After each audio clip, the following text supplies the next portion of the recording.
Left me a rotten house in the village and gave my sister a city apartment. My husband called me a loser and left for my sister.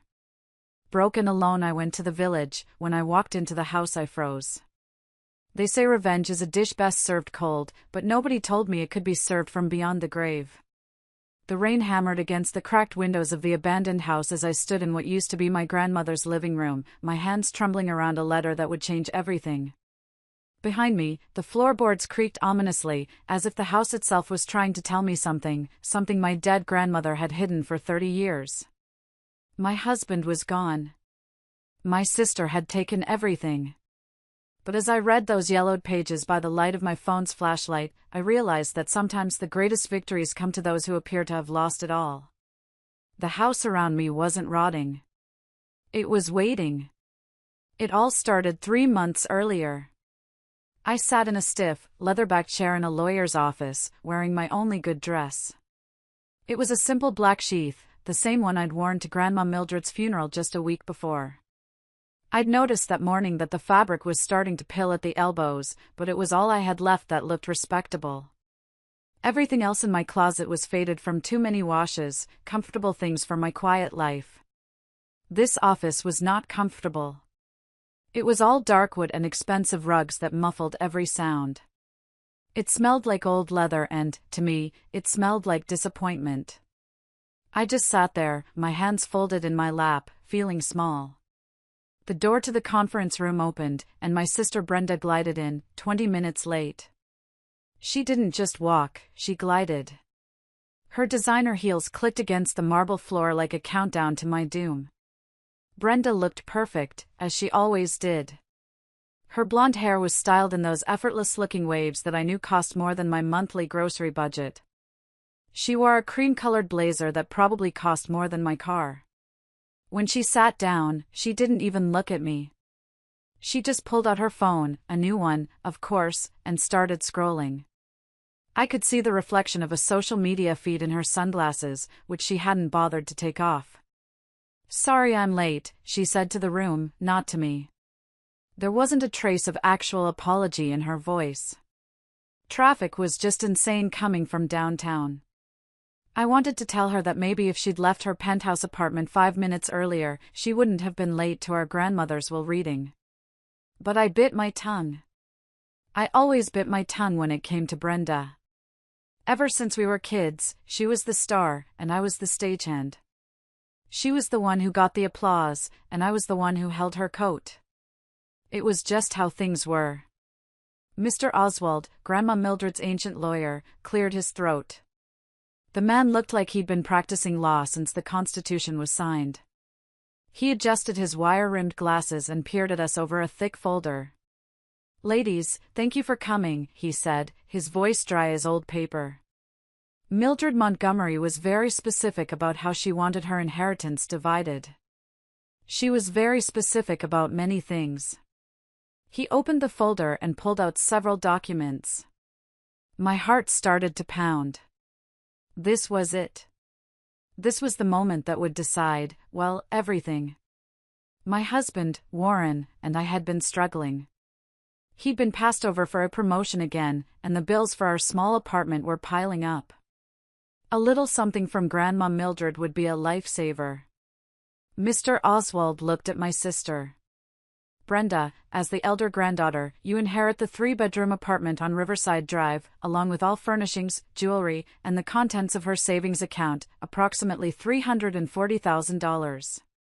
My breath caught. My heart didn't just sink, it plummeted. Of course. Of course, Brenda got the apartment. The beautiful city apartment I'd grown up visiting every weekend. The place where Grandma Mildred had taught me to bake chocolate chip cookies, the ones with a tiny pinch of cinnamon. The place she told me stories about our family, spreading old photo albums across the thick Persian rug. I'd spent more time in that apartment than Brenda ever had.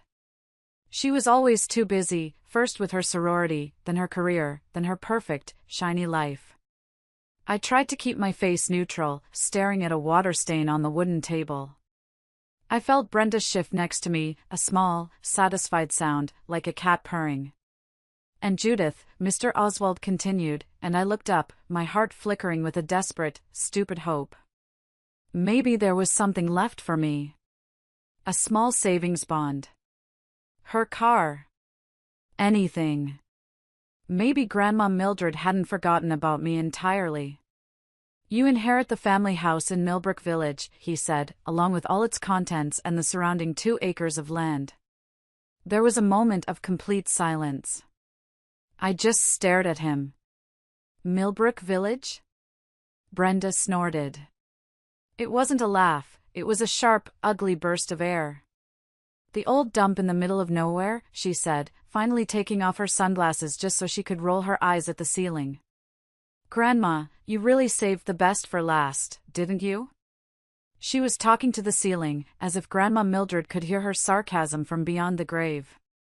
My face burned with humiliation. The house in Millbrook Village. I'd been there exactly once, when I was 12, for a family reunion I barely remembered. All I could recall was a sagging porch, peeling paint, and a yard full of weeds. Even then, it had been more ruin than residence.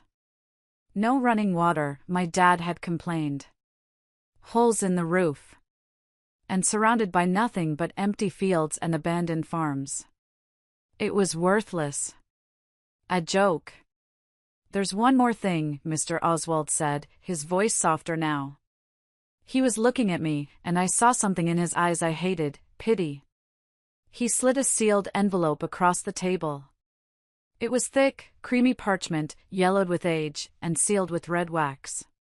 Mildred specifically requested that Judith receive this letter. It is to be opened only when you first enter the Millbrook property. Those were her exact words. Brenda rolled her eyes again, pushing back her chair. Probably instructions on how to tear it down safely. Or a map to the rusty tools. She stood up, smoothing down her blazer. Well, this was fun. Judith, she said, finally using my name, if you need help hauling junk to the dump, let me know. I might be able to recommend a good company. She left without even saying goodbye, her heels clicking out a rhythm of victory, leaving me sitting there with my envelope and my inheritance. An inheritance that felt less like a gift and more like a final, cruel joke. I should have known something was wrong when I came home that evening.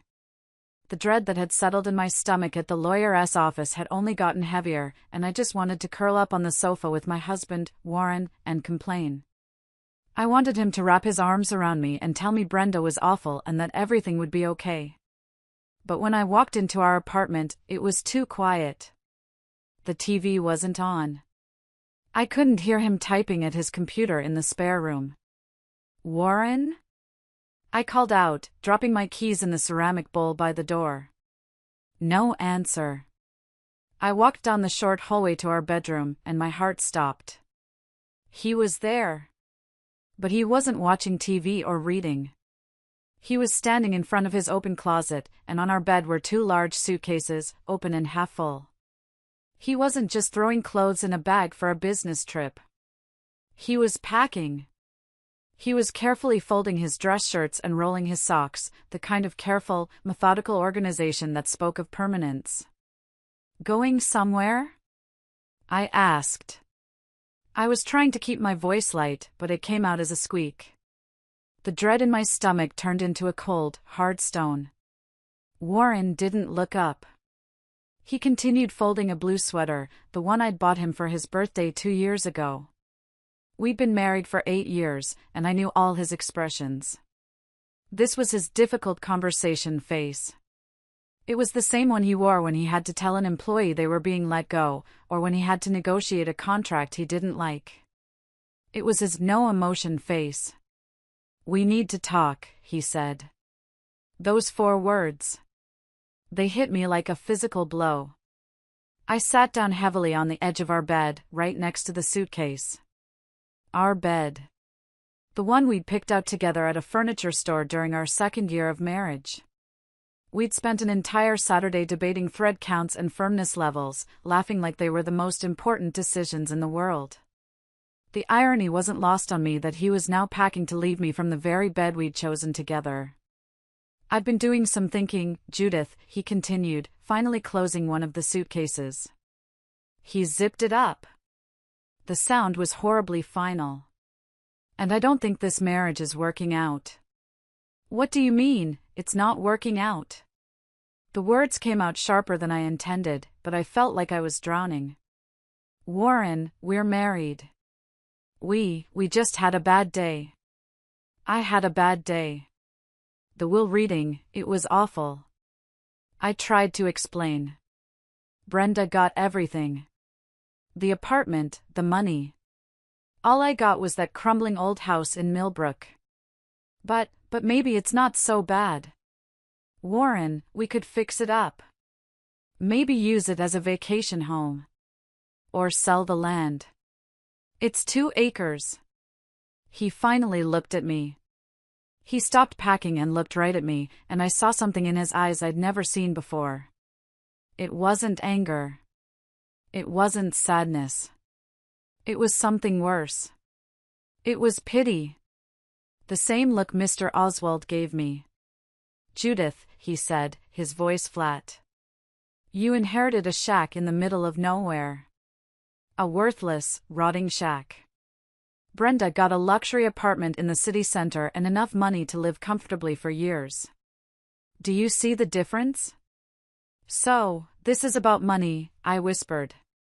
My hands were cold. This is about ambition, he snapped, his voice finally showing some emotion. This is about having a future. He zipped up the second suitcase with a finality that made my chest tight. Brenda has direction. She has goals. She's going places. The room started to spin slightly. Brenda? What does my sister have to do with this? Warren sat down next to me on the bed, but he didn't touch me. In 8 years of marriage, he'd never sat this close to me without touching me. Holding my hand, putting his arm around me, something. The 6 inches of space between us felt like a dark, cold ocean. Brenda and I have been talking, he said carefully.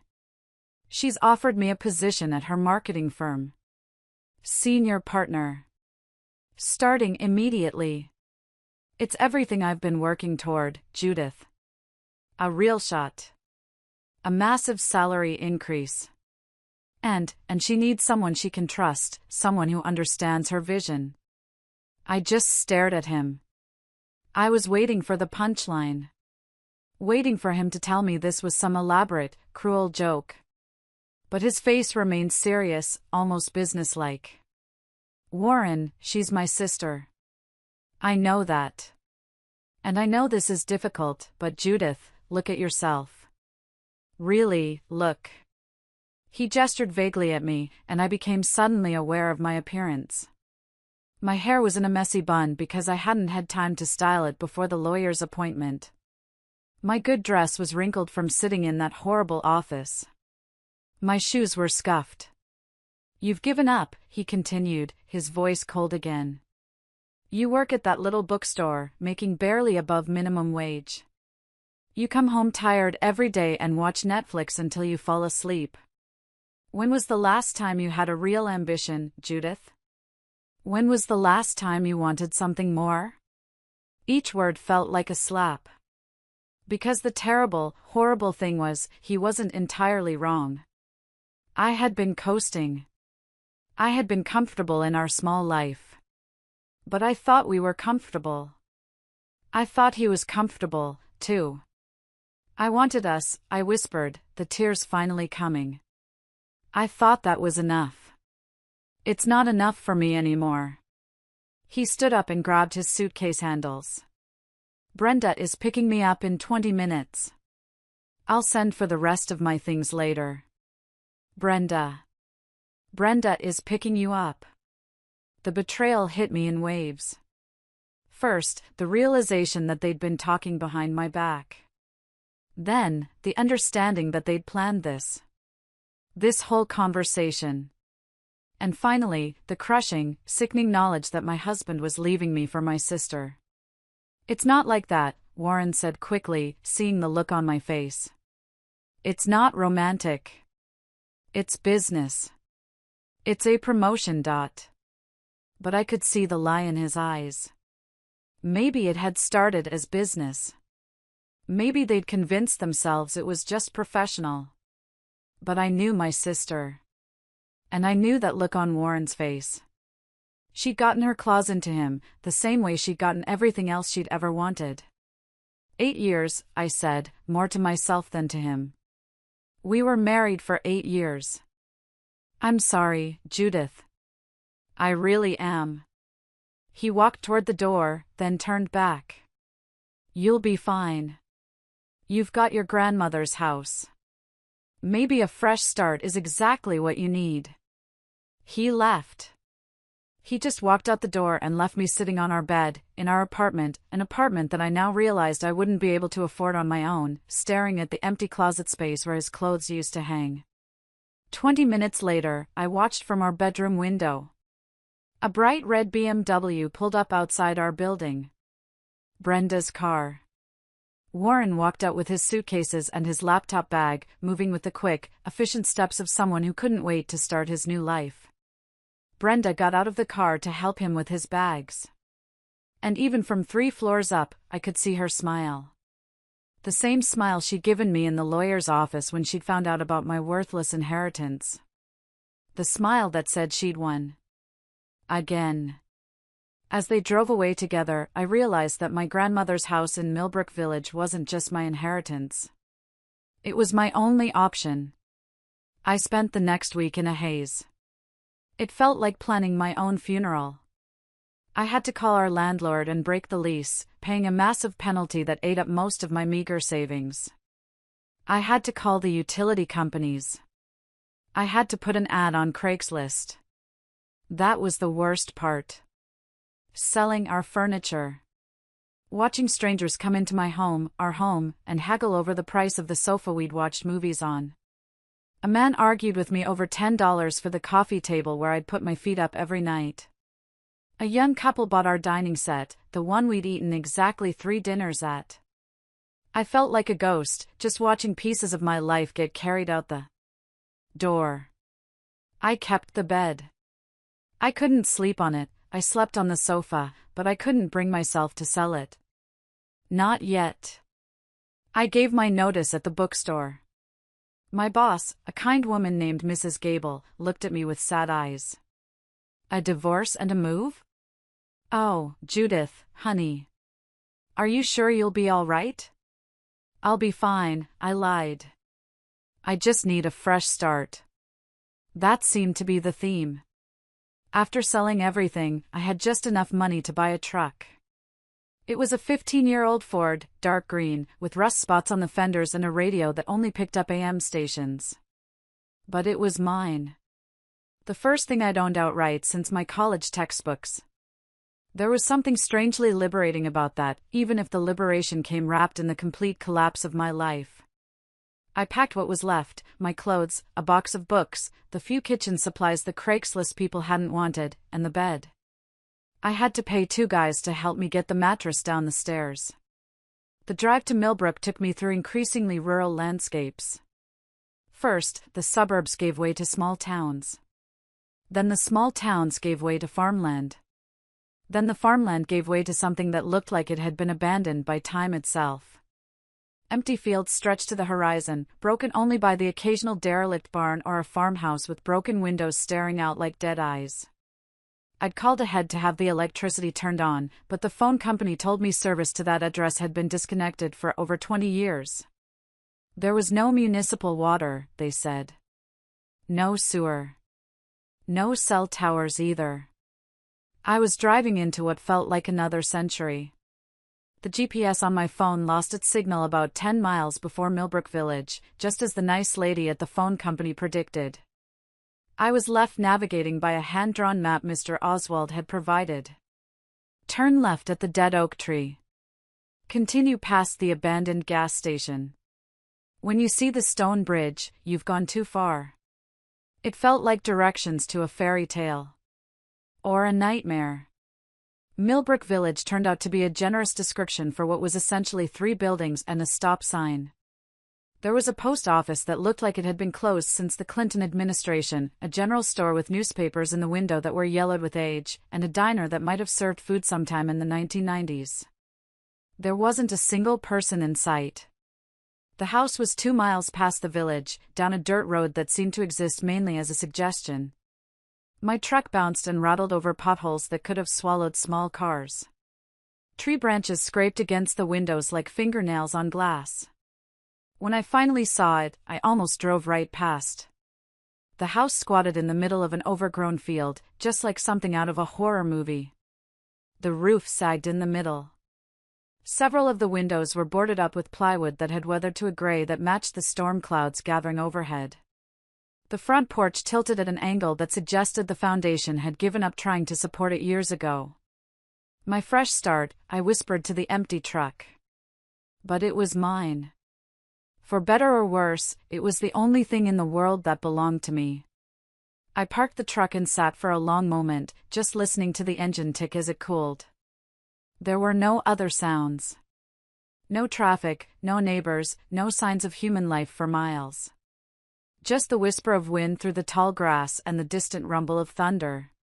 The front door was painted red, though most of the paint had peeled away to reveal gray wood underneath. The key Mr. Oswald had given me was old-fashioned, the kind that looked like it belonged in a castle. It felt heavy in my hand. It took some wiggling, but the old lock finally turned. The door swung open with a loud, echoing creak that seemed to welcome me home. I braced myself for the smell of rot, of dead animals, of mold. But the smell that hit me wasn't decay. It was lavender and lemon oil. As if someone had been cleaning recently. I fumbled for a light switch by the door, not expecting anything. My hand brushed the switch, and to my absolute shock, an overhead bulb flickered to life, casting a warm, yellow light across what had once been a living room. The furniture was all covered in white sheets, giving everything the appearance of a museum exhibit or a room frozen in time. The floorboards groaned under my feet as I stepped inside, but they felt solid. I walked to the nearest shrouded form and pulled the sheet off. A cloud of dust made me cough, but underneath was a beautiful antique armchair. It was upholstered in a deep burgundy velvet, and its wooden legs were carved with intricate vine patterns. It was perfect. Not a single tear. I pulled the sheet off the next piece. A solid oak coffee table. Then a sofa, also in perfect condition. I moved through the room, pulling off sheets. The walls were lined with bookshelves, and when I looked closer, I realized they were full. Not with the moldy paperbacks I'd expected, but with leather-bound volumes that looked like they belonged in a university library. History books, literature, scientific journals dating back decades. There was a massive stone fireplace dominating one wall, and above the mantel hung a portrait I'd never seen before. It was a painting of a woman. She looked remarkably like me. Same dark hair, same green eyes, same stubborn jawline. But she was dressed in clothing from the 1940s, and there was something in her expression, a strength. A look that spoke of secrets. It was then that I remembered my grandmother's letter. I pulled it out of my jacket pocket. The envelope was yellowed, the red wax seal bearing the impression of a rose. My hand shook slightly as I broke the seal. I unfolded the thick parchment. My grandmother's handwriting, so familiar to me from a lifetime of birthday cards, filled the page. "My dearest Judith," it began. "If you're reading this, then Brenda has gotten exactly what she expected, and you have received what everyone believes to be the consolation prize. I imagine you're feeling betrayed right now, perhaps even by me. But I need you to understand something. I gave Brenda what she could see, and I gave you what she could not. The house you're standing in has been in our family for 4 generations. It was built by your great-great-grandfather in 1923, not as a farmhouse, but as a sanctuary. Our family has always attracted those who would take advantage of our gifts. And this house was meant to be a place where we could retreat, and plan, and become who we were truly meant to be. Brenda has always been able to take care of herself. She has the kind of strength that the world recognizes and rewards. But you, my dear girl, have a different kind of strength. The kind that comes from endurance. From watching. From understanding people in ways they don't understand themselves. The house may look abandoned, but it's been maintained. There's a trust that pays for utilities and upkeep. Money Brenda knows nothing about because she never bothered to learn our family history. She never asked. You'll find everything you need in this house, including some things that may surprise you. But most importantly, you'll find the answers to questions you didn't even know you should be asking. Go to the basement. Behind the wine rack, you'll find a door. That's where your real inheritance begins. With love and faith in who you're becoming. Grandma Mildred. P.S. Brenda always assumed I liked her best because she was successful. The truth is, I was preparing her to be exactly what she became, someone who would take the bait and leave the trap for someone smarter. I read the letter 3 times before the full implications sank in. A basement. A hidden door. A trust fund I'd never heard of. And the deeply unsettling suggestion that my grandmother had orchestrated this entire situation. Thunder rumbled overhead, closer now. Rain began to patter against the windows. I folded the letter carefully and slipped it back into my pocket. Then I went looking for the basement stairs. I found the basement door behind the kitchen, hidden behind a heavy curtain that I'd assumed was just covering a pantry. The stairs were wooden but solid. I expected darkness and damp, but as I took the first step down, motion sensor lights flickered on, illuminating the space below. I'd expected a typical basement. Concrete walls, maybe some stored Christmas decorations, the usual underground dampness. Instead, I found something that took my breath away. The basement was finished. Not just finished, it was like an underground study. Persian rugs covered polished hardwood floors. Built-in shelves lined the walls, filled with more books, but also with filing cabinets, photo albums, and what looked like decades of carefully organized documents. A massive mahogany desk dominated the center of the room. And behind it, just as the letter promised, was a wine rack. It wasn't the kind you'd find in a suburban home. This rack was built into the wall, stretching from floor to ceiling, filled with bottles that looked like they'd been aging for decades. I walked over and examined it. It looked solid. I pulled on a few bottles, but they were firm. I remembered the letter. Find a door. This had to be it. I looked closer. It was mounted on hinges, I could see them now, cleverly hidden in the woodwork. It took me several minutes to figure out the mechanism. It wasn't a switch or a lever. I started testing the bottles again, one by one. About halfway down, on the left, I pulled a bottle of what looked like a Cabernet, and I heard a distinct click. The entire rack and wall unit swung inward with a soft whoosh of air, revealing a narrow room beyond.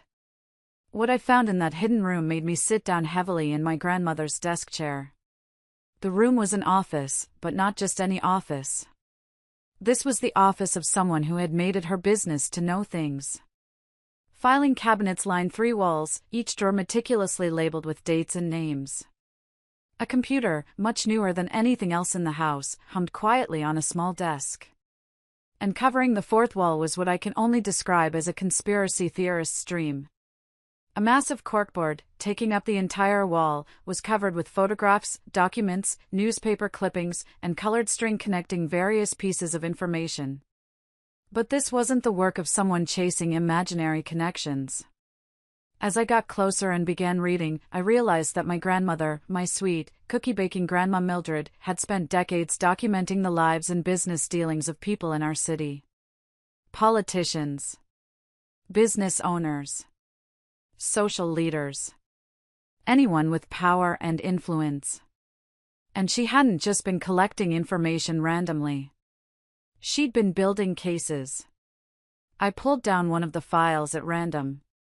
It was labeled Theodore Ashworth, City Planning Commission. Inside were dozens of documents.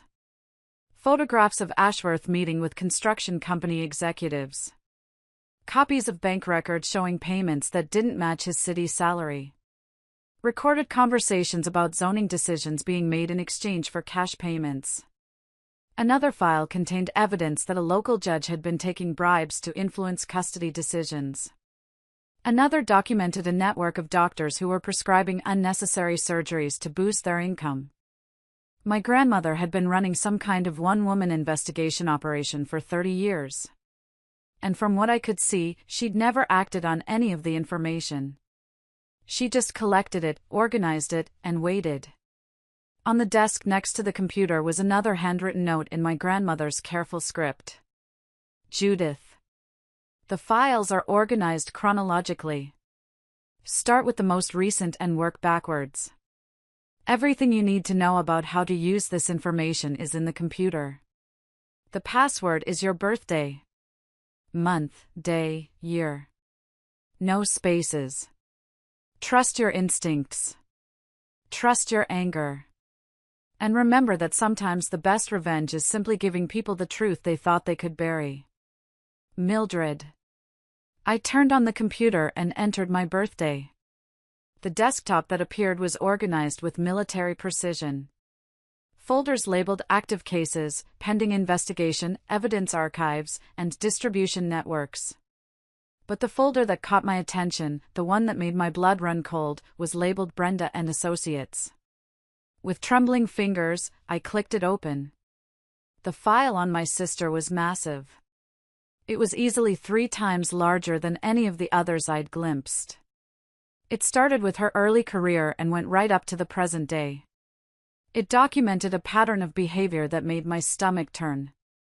Brenda hadn't just been successful in marketing. She'd been systematically destroying her competition through corporate espionage, stealing clients through industrial sabotage, and yes, sleeping her way through the upper management of every company she'd ever worked for. But she'd been careful about it. Smart. She'd never left enough evidence for anyone to build a case against her. Anyone except my grandmother, apparently. The file contained photographs of Brenda entering hotel rooms with married executives. Recorded phone conversations where she discussed stealing proprietary information from competing firms. Bank records showing payments from shell companies that could be traced back to her rivals' business losses. But the section that made me feel physically sick was the one about Warren. According to my grandmother's meticulous notes, Brenda had been cultivating Warren for over 2 years. She'd started by accidentally running into him at business conferences. Then casual drinks to catch up and discuss my career concerns. Then longer conversations about his frustrations with his current job and his ambitions for the future. She'd played him like a violin. And he'd never even realized it was happening. There were photos of them together. At restaurants across town, always somewhere I'd never go.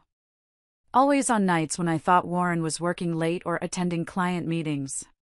The file showed a timeline of their relationship that made it clear this hadn't been a sudden decision or a moment of weakness. Brenda had planned this. She'd identified Warren as a useful asset, determined that taking him from me would serve her purposes, and executed a 2-year campaign to make it happen. But the worst part wasn't the betrayal itself. It was the reason behind it. At the bottom of the file, there was a single audio file, dated just 3 weeks ago. I clicked play. Brenda's voice, tiny but unmistakable, filled the quiet office. She was talking to someone, a business partner, it sounded like. Judith has always been the family favorite, Brenda's voice sneered. Rose always made time for her little projects and her quiet personality. But favorites don't mean anything in the real world. I want her to understand that being sweet and thoughtful gets you nothing. There was a pause. Then she said the words that would echo in my head forever. Taking Warren will break her completely.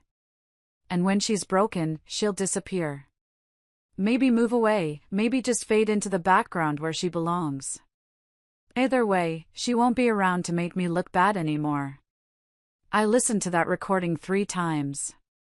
My hands clenched into fists so tight that my nails drew blood from my palms. My sister hadn't just stolen my husband. She had set out to destroy my entire life as a deliberate strategy, just to ensure I wouldn't be a problem for her anymore. But as I sat there in my grandmother's hidden office, surrounded by 30 years of carefully gathered secrets, I realized something that Brenda had never, ever considered. I wasn't broken. I was free. Free from a marriage to a man who could be so easily manipulated. Free from trying to compete with a sister who saw life as a zero-sum game. Free from pretending that family meant something to people who viewed love as a weakness to be exploited. And I wasn't defenseless. I had enough evidence to destroy Brenda's career, her reputation, and her future. I had documentation of crimes that could put her in prison for a very long time. I had the power to take everything from her, the same way she had tried to take everything from me.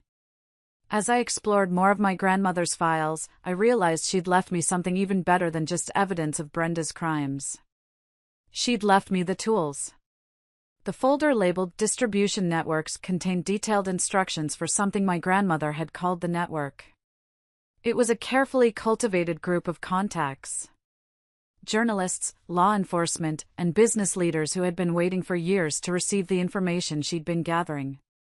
According to her notes, she'd spent decades building relationships with people who had the power to act on her evidence, but who needed rock-solid documentation before they could move. Reporters who specialized in exposing corruption. FBI agents who investigated white-collar crime. Prosecutors who had built their careers on taking down people who thought they were untouchable. But she'd never pulled the trigger on any of it. She'd been waiting. Waiting for the right moment, the right circumstances. The right person to carry out what she'd started. She'd been waiting for me. The computer contained draft emails, all pre-written and ready to send. Each one was customized to appeal to the specific interests of the person receiving it. The investigative journalist would get the evidence of corruption in city government. The federal prosecutor would receive documentation of tax evasion and money laundering. The civil rights lawyer would get proof of discriminatory practices. And Brenda's file. Brenda's file would go to all of them. It would be the centerpiece, showing how her business practices were connected to a broader network of corporate crime. But as I read through my grandmother's brilliant, devastating strategy, I realized she'd designed something even more elegant than a simple information dump. She'd designed a coordinated attack that would unfold over the course of several weeks. Each revelation would build on the last, making it impossible for Brenda or any of her associates to contain the damage or control the narrative. She had planned it in 4 waves.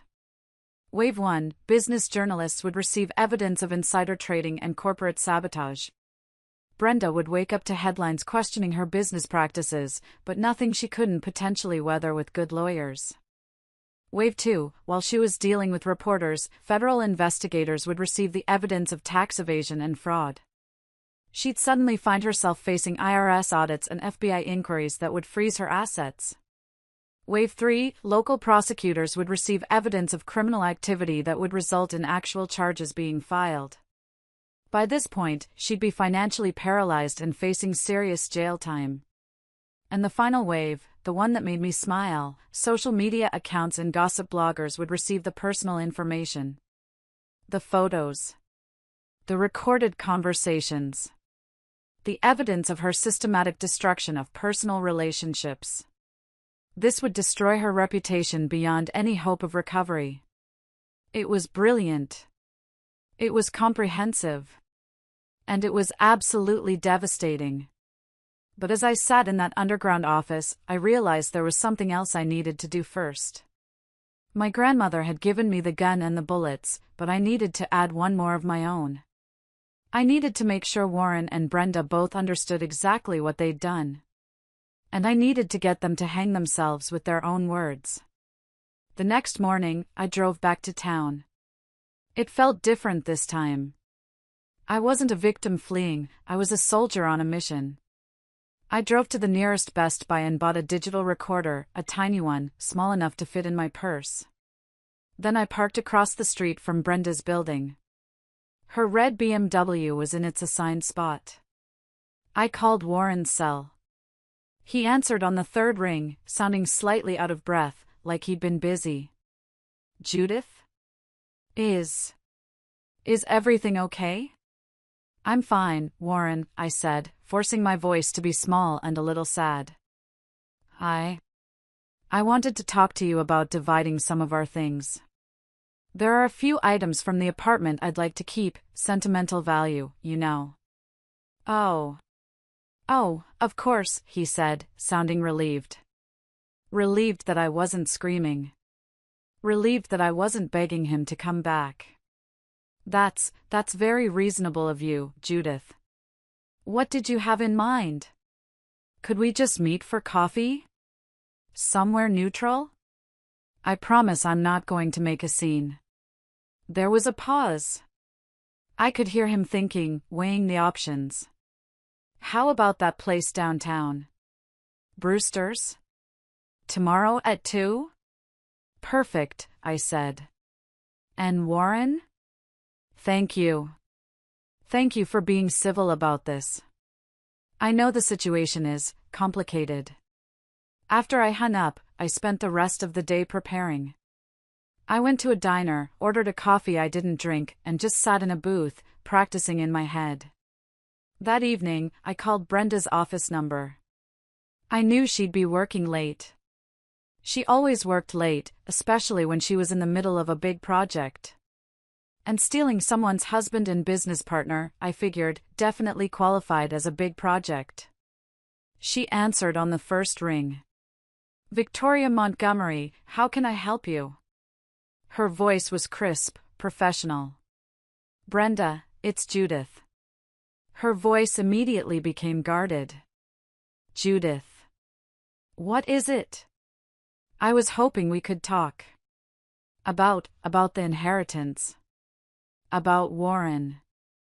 I think we need to clear the air.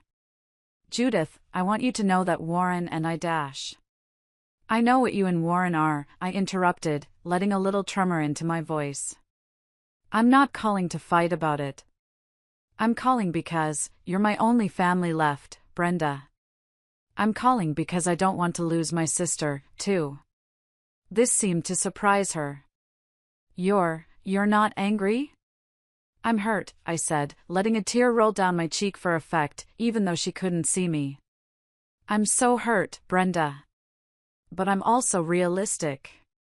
Warren made his choice, and you made yours. Fighting about it won't change anything. I don't want to hate you. That's actually really mature of you, Judith, she said, her voice softening. The shark was smelling blood, or in this case, weakness.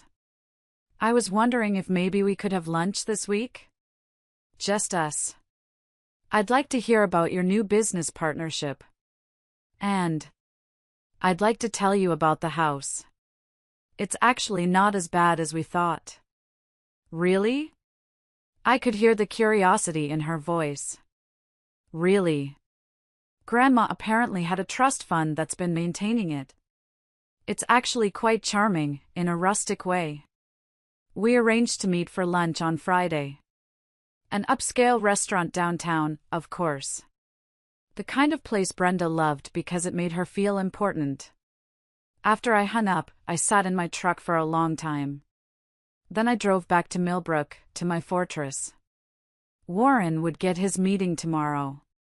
Brenda would get hers on Friday. And by the following Monday, both of them would understand exactly what they'd done. But first, I had to make sure they gave me everything I needed to bury them both. Brewster's Coffee was busy at 2 p.m. on a Wednesday. It was full of business people grabbing their afternoon caffeine and students working on laptops. I chose a table near the back, by a noisy espresso machine that would cover any small sounds. I arrived 10 minutes early, sat down, and clicked the record button on the new digital recorder in my purse. Warren showed up exactly on time. He looked good.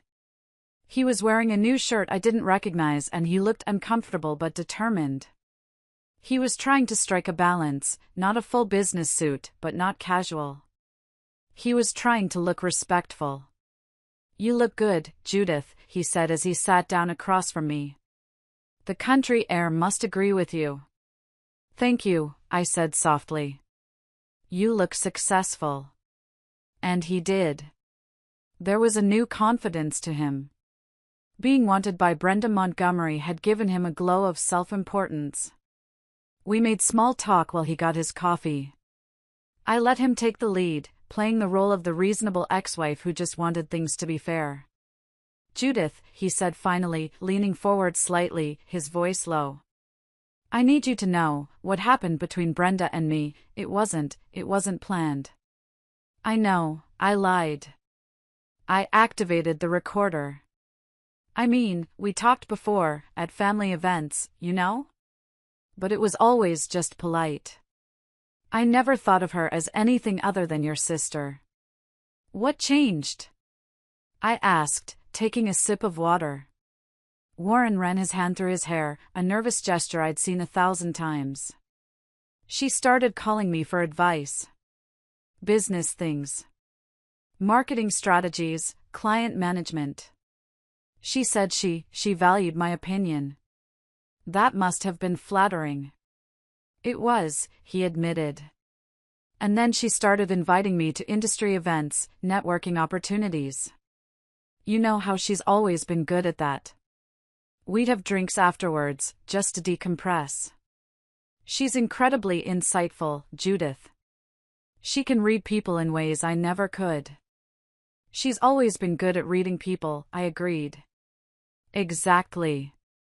And she started pointing out things about my career, opportunities one was missing. She made me realize I'd been thinking too small. He paused. She offered me the partnership about 6 months ago. 6 months? I kept my voice neutral. That was long before the funeral. At first, I said no, he rushed to say. I thought it would be weird, working with your sister. But she pointed out that business is business and that you'd probably be excited for me. But, she suggested it might be wise not to tell you. She said you'd worry about the transition, she thought it would be better to present it as a done deal, so you wouldn't stress. I had to concentrate to keep my expression from changing. He was confessing. He was admitting that they had conspired, that they had lied to me for months. And he still didn't see it. He still thought she was the smart one. When did you realize, that you had feelings for her? Warren's face reddened. I don't know if I'd call them feelings, exactly. It's more like recognition. We understand each other, Judith. In ways that you and I never quite did. What do you mean? Brenda sees the world the way I see it. She understands that success requires sacrifice. That sometimes you have to make difficult choices. She doesn't take it personally when business has to come first. And I did, I whispered. You did, he said, not unkindly. You have different priorities. You value security, comfort. There's nothing wrong with that. But Brenda and we want more. More than what? More than a quiet life in a small apartment. More than date nights at chain restaurants. More than settling. The word hit me like a slap. Settling. Our 8 years, our life, was settling. Is that what you think we were doing? Weren't we? He challenged. Be honest, Judith. When was the last time you wanted something badly enough to fight for it? When was the last time you took a risk? I looked at him, Mr. Ambition, explaining why our marriage was a disappointment. You're probably right, I said softly. I probably was settling. But Warren, can I ask you something? Of course.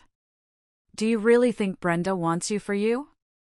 Or do you think she wants you for what you can do for her? His face immediately became defensive. What does that mean? I mean, she's always been strategic about her relationships. I don't want you to get hurt. He actually laughed. A short, bitter laugh. Brenda isn't using me, Judith. We're building something.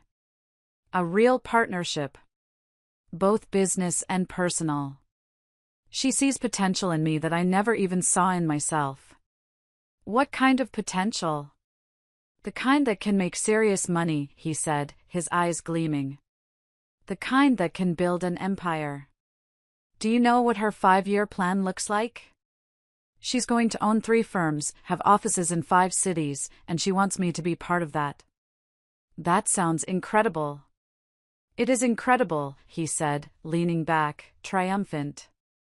She likes my ideas, my perspective. So, you're saying, I said, leaning forward, that Brenda challenges you in ways I never did? Yes. She makes you want to be more successful? Yes. She's opened doors for you that I never could have? Judith, what are you getting at? I reached into my purse and clicked off the recording device. I had it. I had his confession, his motivation, his entire betrayal, all wrapped up in a neat little bow of ambition. I'm getting at the fact, I said, standing up, that you've just confirmed everything. And I want you to know. I understand now. You do? I do. And I want you to be happy, Warren. I really do. I gathered my purse. But I also want you to be careful. Brenda is very good at making people feel like they're special. Just make sure you're not confusing being useful with being loved. I left him sitting there, looking confused and slightly worried. Which was exactly how I wanted him to feel. Friday's lunch with Brenda was at Meridian. It was the kind of restaurant where an appetizer cost more than my weekly grocery bill and the waiters spoke in hushed tones. Brenda had chosen it, of course. She was already there when I arrived, sitting at the best table, one with a view of the city skyline. She was wearing a red dress that looked like it had been sewn onto her body and jewelry that caught the light every time she moved. She looked like success. Judith. You look wonderful, she said, standing to give me a brief, air-kiss hug that smelled of expensive perfume. Country living really does suit you. You've got color. Thank you, Brenda. You look incredible, as always. We ordered drinks. She chose a bottle of wine that required a long consultation with the sommelier. I stuck with water. We spent the first few minutes discussing the menu, with Brenda pointing out what was good here and what was overrated. She loved this performance, the performance of being someone important. So, she said, after the waiter had left. Tell me about this house. You said it wasn't as bad as we thought. I set my purse on the floor next to me and pressed the record button. It's actually quite charming, I said, keeping my voice light. Grandma had it maintained. Some kind of trust fund. All the utilities work, the structure is sound. There's even internet. Internet in the middle of nowhere. Miracles never cease. It's satellite, but it's fast enough. I took a sip of my water, then paused, as if I was nervous. Actually, Brenda, there's something I need to tell you about the house. Something I discovered when I was going through Grandma's papers. Her expression sharpened. Her focus, which had been on the restaurant, snapped to me. Brenda had always been interested in finances. What kind of something? Well, you know how we always thought Grandma Mildred was just a retired teacher living on her pension? Yeah. Apparently, she had investments. We didn't know about. The trust fund wasn't just for house maintenance, Brenda. There's actually quite a bit of money involved. Brenda's fork, which had been moving toward a piece of bread, stopped halfway. How much money? I'm still figuring it out, I said, looking down, as if I was ashamed. But from what I can see, she was much better with finances than we ever realized. The house isn't just a house, Brenda. It's part of a larger estate. What do you mean? I reached into my purse and pulled out a folder I'd prepared. Inside were copies of some of the financial documents I'd found in the basement, but I'd altered them. I'd used the computer in the basement to change the account numbers and, most importantly, I'd added a few zeros to the balances. "Look at this," I said, spreading the papers between our plates. "Investment accounts. Property holdings. Some kind of consulting business she apparently ran." Brenda's eyes scanned the documents, her business-trained mind moving fast. I watched her pupils dilate as she saw the numbers I'd fabricated. "Judith, some of these accounts show six-figure balances." "I know," I whispered. "And you inherited all of this?" "Apparently, along with the house." I paused, then looked up at her, putting all the false guilt I could muster into my eyes. "Brenda, I feel terrible about this." "Terrible? Why?" "Because you should have gotten half. We're both her granddaughters. The fact that she left me all this, and gave you just the apartment, it doesn't seem fair." Brenda's expression became very still. I could practically see her recalculating everything.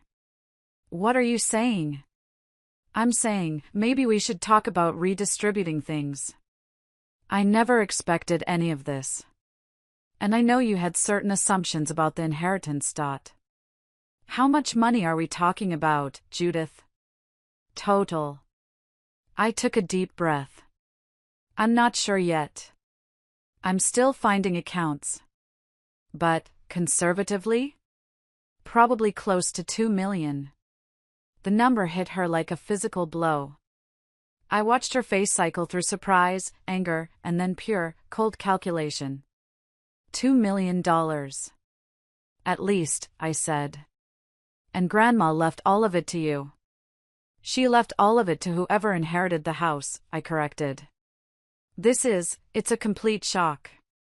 So, what are you proposing? She asked, her voice sharp. I'm proposing we split it. 50/50ths. The way it probably should have been from the beginning. You can keep the apartment, I'll keep the house, and we'll divide all these financial assets equally.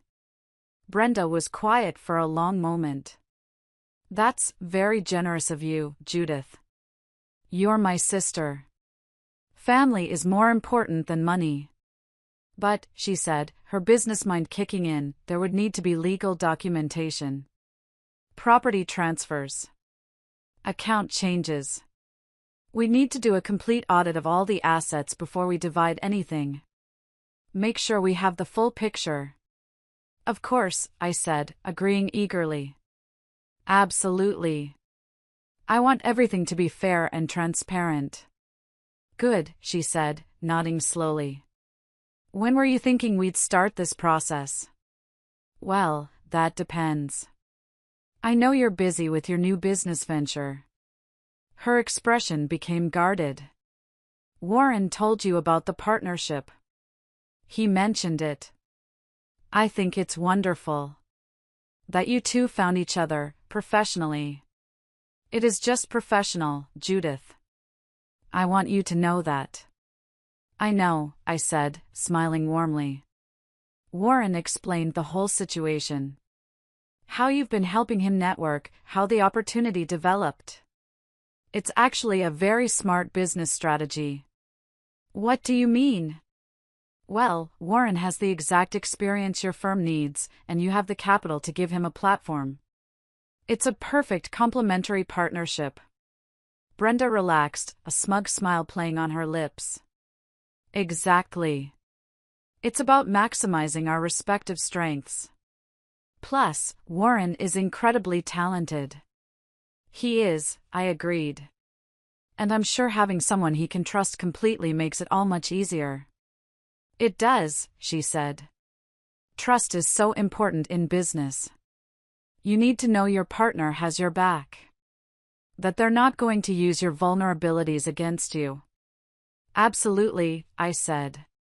Business partnerships require complete honesty.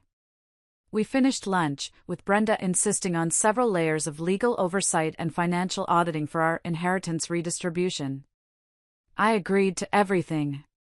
As we were leaving, Brenda turned to me. Judith. I really appreciate how you're handling all of this. The inheritance, the situation with Warren. I know it can't be easy. It's not, I said. But it's right. And sometimes doing the right thing is more important. I've always admired that about you, she said, giving me that fake warm smile. Your sense of fairness. And I've always admired your ambition, I replied. Maybe we can learn from each other. That weekend, I drove back to the house in Millbrook. My sanctuary. My fortress. I spent 2 days in my grandmother's basement office, preparing. I read through every file, studied every piece of evidence. I familiarized myself with every contact in the network. Jonathan Hayes, the investigative reporter. Agent Sarah Bennett with the FBI. District Attorney Michael Gray. Each of them had been waiting years for this. I spent Sunday evening customizing the email drafts. I added the audio recording from my civil coffee with Warren. I added the audio recording from my generous lunch with Brenda. I added the fake financial documents I'd created, along with a note explaining that Brenda had seen them and was now attempting to claim half of an estate that didn't exist, on top of her other crimes. By the time I was finished, I had assembled a comprehensive case that would be impossible to discredit. But before I pulled the trigger, I needed to prepare. I needed to disappear. Monday morning, I drove to the nearest city and opened 3 new bank accounts. I transferred my modest savings. It wasn't much, but it would be enough. Then I went shopping. Not for clothes, but for supplies. Non-perishable food. Batteries. A small generator. Extra fuel for my truck. Everything I need to live comfortably at the house without having to go into town for weeks. I also bought a new laptop, a portable printer, and several prepaid cell phones. I wasn't paranoid, but I also wasn't naive. Once Brenda realized what was happening, she would retaliate. I wanted to make sure she couldn't reach me. I spent all day Monday stocking the pantry in the old house. I felt like a soldier preparing for a siege. It was a strange, empowering feeling. By Tuesday evening, I was back at the house, completely stocked and ready. I ate dinner by candlelight, then I went down to the basement office and began the final review. Everything was perfect. Every piece of evidence documented. Every recipient primed. Every timeline calculated to maximize the damage. The only thing left was to decide when. I chose Wednesday. 3 a.m. Early enough that most people would see the emails first thing in the morning. Late enough that Brenda would be asleep, with no warning before her world began to collapse. I set up my new laptop at my grandmother's desk. I opened the email program and began loading the prepared messages. 43 emails in total. Going to journalists, law enforcement, prosecutors, regulatory officials, and even a few of Brenda's business competitors. At 2:55 a.m., I sat back and looked at my grandmother's portrait, which I'd moved to hang above her desk. Her expression seemed to approve. "This is for both of us, Grandma," I said quietly. At exactly 3 a.m., I clicked send all. I slept until almost noon on Wednesday. It was the most peaceful sleep I'd had in months. When I finally woke up, I made coffee, sat on the front porch of my rotting house, and watched the sun. Then I went to my command center. I turned on one of the burner phones and checked my new, anonymous email account. The first reply was from Jonathan Hayes at the Herald Tribune. Timestamped at 6:47 a.m. "This is incredible. Are you available for a phone interview this afternoon? We can run this as front page tomorrow if you can verify." The second was from Agent Sarah Bennett. 7:23 a.m. "Ms. Montgomery, the financial documents you've provided require immediate investigation. I'll need to speak with you as soon as possible. Please call my direct line." By 2 p.m., I had received responses from 31 of the 43 recipients, all expressing urgent interest. But the response I was most interested in came at 3:17 p.m. Not to my email, but to my old cell phone, which I'd left on just to see what would happen. Brenda. She called 14 times in 1 hour. She left 7 increasingly frantic voicemails. When those went unanswered, she'd apparently gotten my new number from Warren and tried that. Finally, she'd resorted to email. The one I'd given her to discuss our inheritance. Judith, I need to talk to you immediately. There are some serious problems with your inheritance situation that require immediate attention. Please call me as soon as you get this message. Do not talk to anyone else about the estate until we can discuss this. Victoria. I laughed. She thought the problems were with the fake inheritance. She had no idea. I deleted the email without responding. By evening, the first news articles were already appearing online. Nothing about Brenda yet, not by name. But several outlets were running pieces about corruption in city planning and irregularities in municipal contracts. The first wave had hit. Wednesday evening, Brenda called 17 more times. I listened to one of the voicemails. Judith, pick up the phone. This is serious. Some of my business contacts are being investigated, and it might trace back to Grandma's consulting business. We need to talk to a lawyer. Call me. Thursday morning brought the second wave. The Herald Tribune ran Jonathan Hayes' investigation as their front-page story, multi-million-dollar tax evasion scheme uncovered in local business community. The article didn't mention Brenda by name, but it described her firms and practices in detail. More importantly, it mentioned that federal investigators were already looking into the allegations. Wave 2 was right on schedule. Thursday afternoon, my old neighbor called my old phone. Judith, honey? Some official-looking people were at your old apartment building. Asking questions about you and Warren. FBI, I think. Just thought you should know. Thursday evening, Warren called. This was the call I'd been waiting for. I let it ring 3 times, then picked up. Judith? What the hell is going on? Warren? What do you mean? I asked, my voice sleepy. I mean, the FBI showed up at Brenda's office today. Asking questions about her business practices. I mean, there are reporters calling her clients, asking for statements. Her accountant just called in a panic because the IRS wants to audit 3 years of tax returns. Wow, I said. That sounds stressful. Stressful? Judith, they're treating her like she's some kind of criminal. They asked me questions.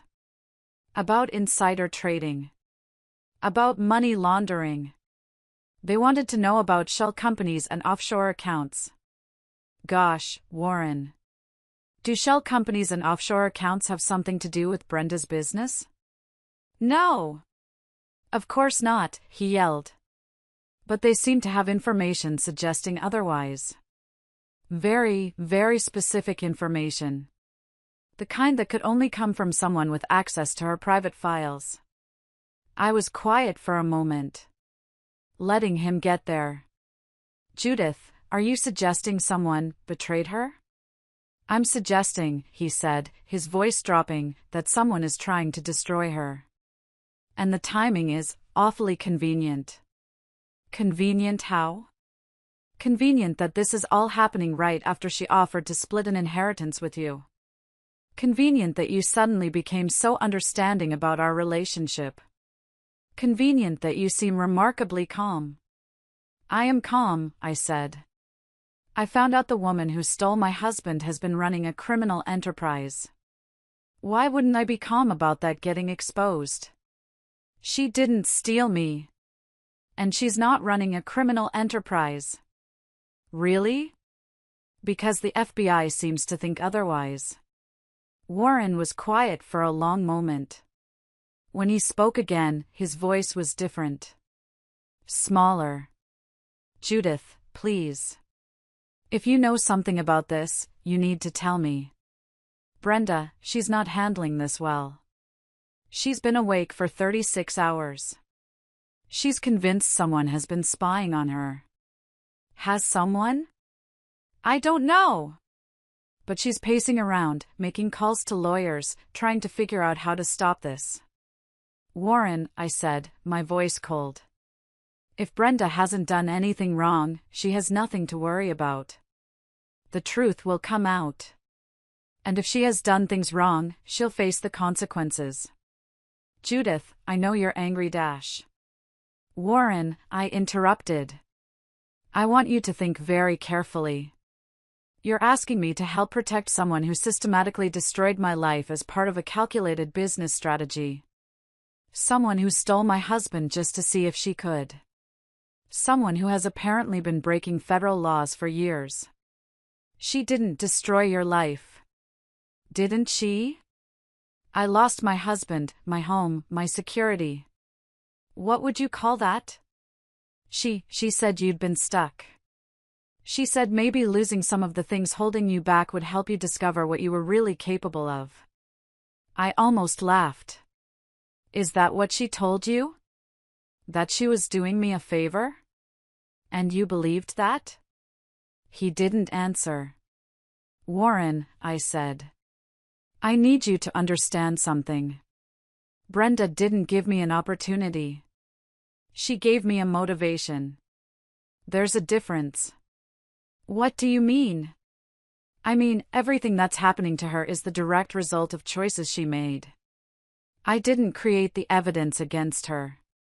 I just made sure the right people saw it. The line was quiet for so long, I thought he'd hung up. You, he whispered. You did this. I delivered justice, I said. There's a difference.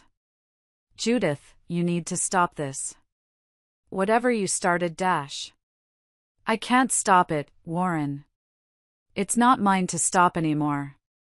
It belongs to the legal system now. I hung up. Friday morning brought the headlines I'd been waiting for. Wave 3 and 4, all at once. Local marketing executive under federal investigation for complex fraud scheme. Brenda Montgomery, rising star or criminal mastermind. The fall of a success story, how ambition became corruption. The articles contained everything. The financial fraud, the corporate espionage, the network of corrupt relationships. But more than that, they contained the personal details. The ones I'd added. The photos of her with married executives. The recorded conversations. And, of course, the full audio clip of her 2-year campaign to steal Warren from me, including her motive: taking Warren will break her completely. By Friday afternoon, Brenda's business partnership with Warren had been dissolved. Her clients were terminating their contracts in droves. Her assets were frozen pending federal investigation. Her entire, carefully constructed life was collapsing in real time. The call I was really waiting for came on Friday evening. I was sitting in my grandmother's armchair, drinking a glass of wine, when one of the burner phones rang. I picked it up. Hello? You destroyed me. Her voice was barely recognizable. It was hoarse, ragged from crying or screaming or both. Defeated in a way I'd never heard from her. I didn't destroy you, Brenda, I said calmly. I just made sure people could see who you really were. You've been planning this. All of it. The lunch. The inheritance story. You acted so understanding. Yes, I said. How did you know? About everything? Grandma, I said. Grandma spent 30 years documenting everything you did.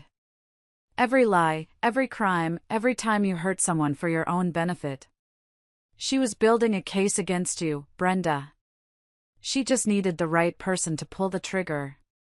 And you were that person. I was that person.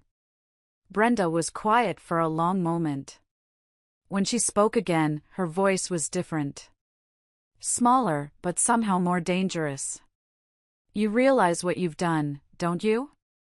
You haven't just destroyed me. You've destroyed Warren, too. He's going to lose everything because of his association with me.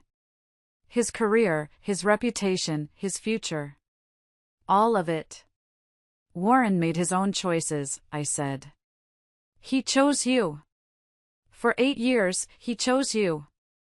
And you're willing to destroy him just to get back at me? For the first time, I felt a flicker of something. Not about Brenda. She deserved all of it. But Warren, he had been weak and stupid, but he hadn't been the architect.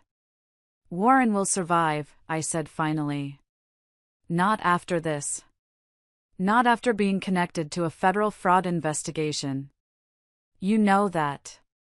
Then maybe he should have thought of that before he decided to leave his wife for her criminal sister.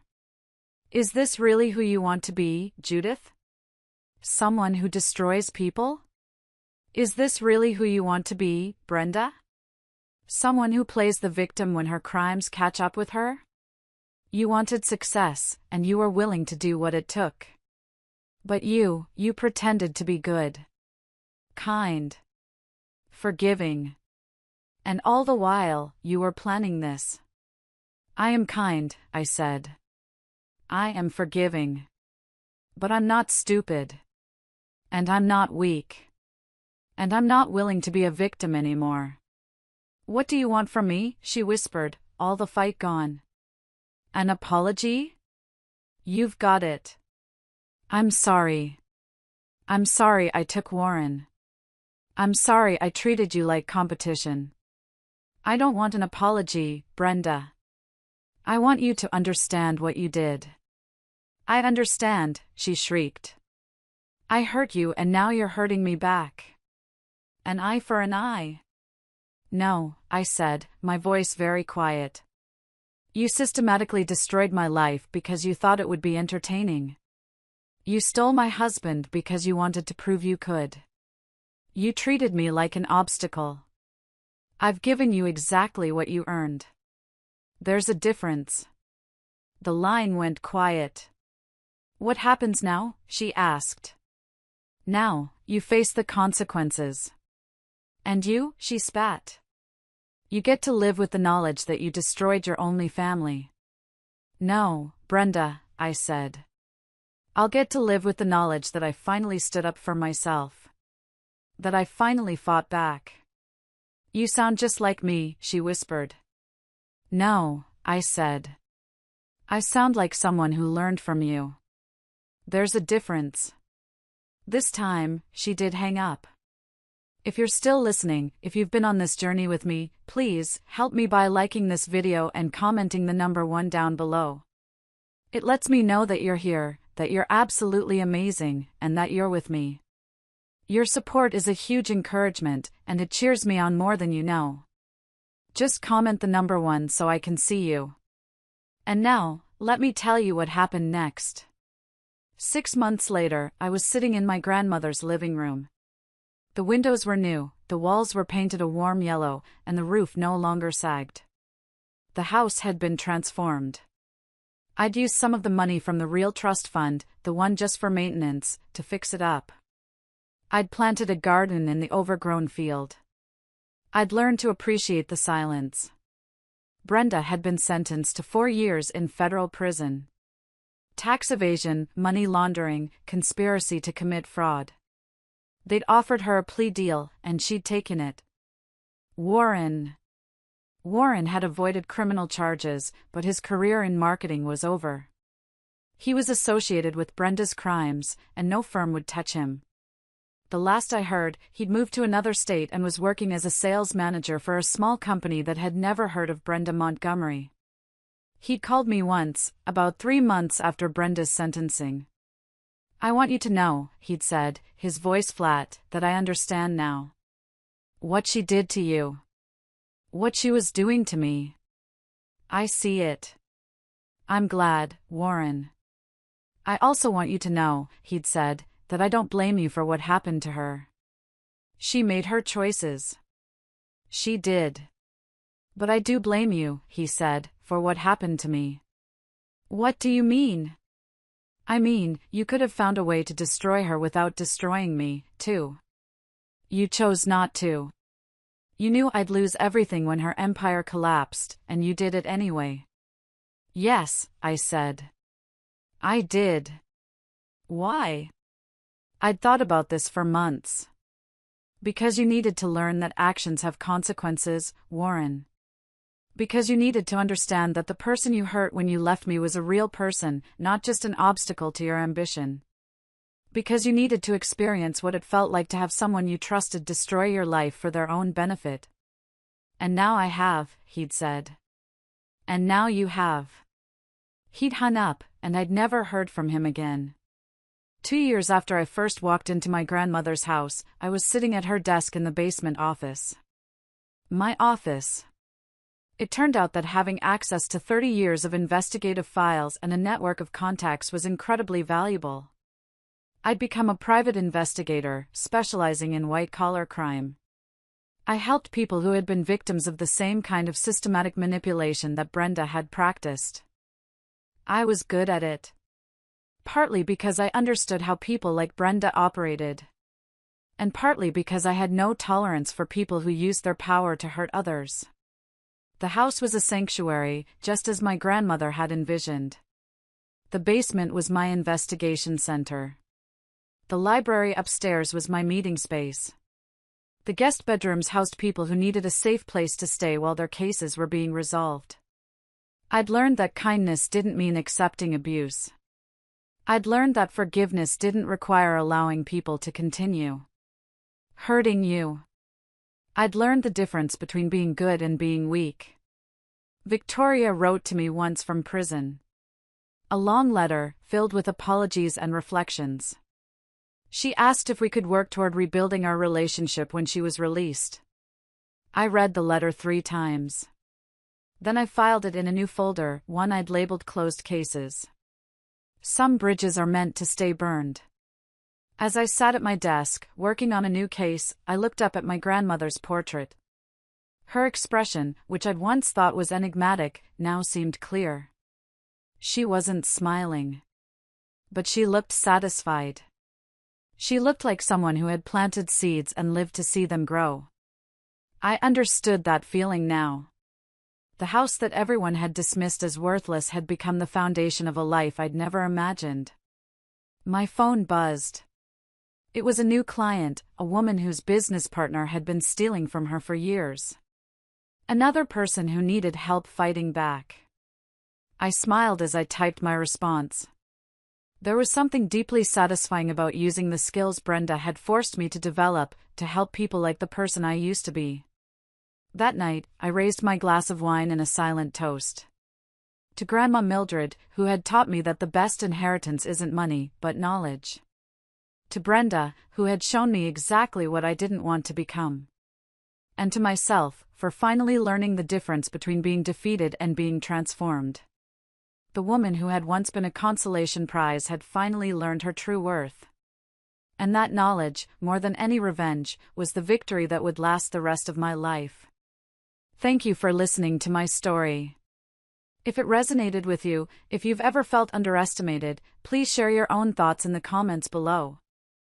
I read them all. And if you know someone who needs to hear that it's possible to build a new life from the ruins of an old one, please share this video with them. You're not alone. And so, this story reminds us of the power of resilience and the quiet strength that lies within those who refuse to be defined by their pain.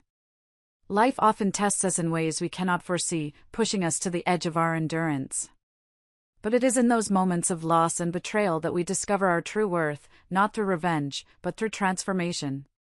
The protagonist didn't just reclaim her life, she redefined it, proving that even from the rubble of heartbreak, a stronger foundation can be built. This journey is a testament to the importance of self-worth and the courage to stand up for oneself. It teaches us that forgiveness doesn't mean forgetting, and kindness doesn't mean weakness. Sometimes, the greatest act of love we can give ourselves is to walk away from what hurts us and embrace the person we are meant to become. True victory isn't about defeating others, it's about finding peace within and living a life of purpose. What about you? Have you ever faced a moment where you had to rebuild from the ground up? Share your thoughts below or simply comment good if you found this story and its lessons meaningful. Let's inspire each other to rise above and thrive.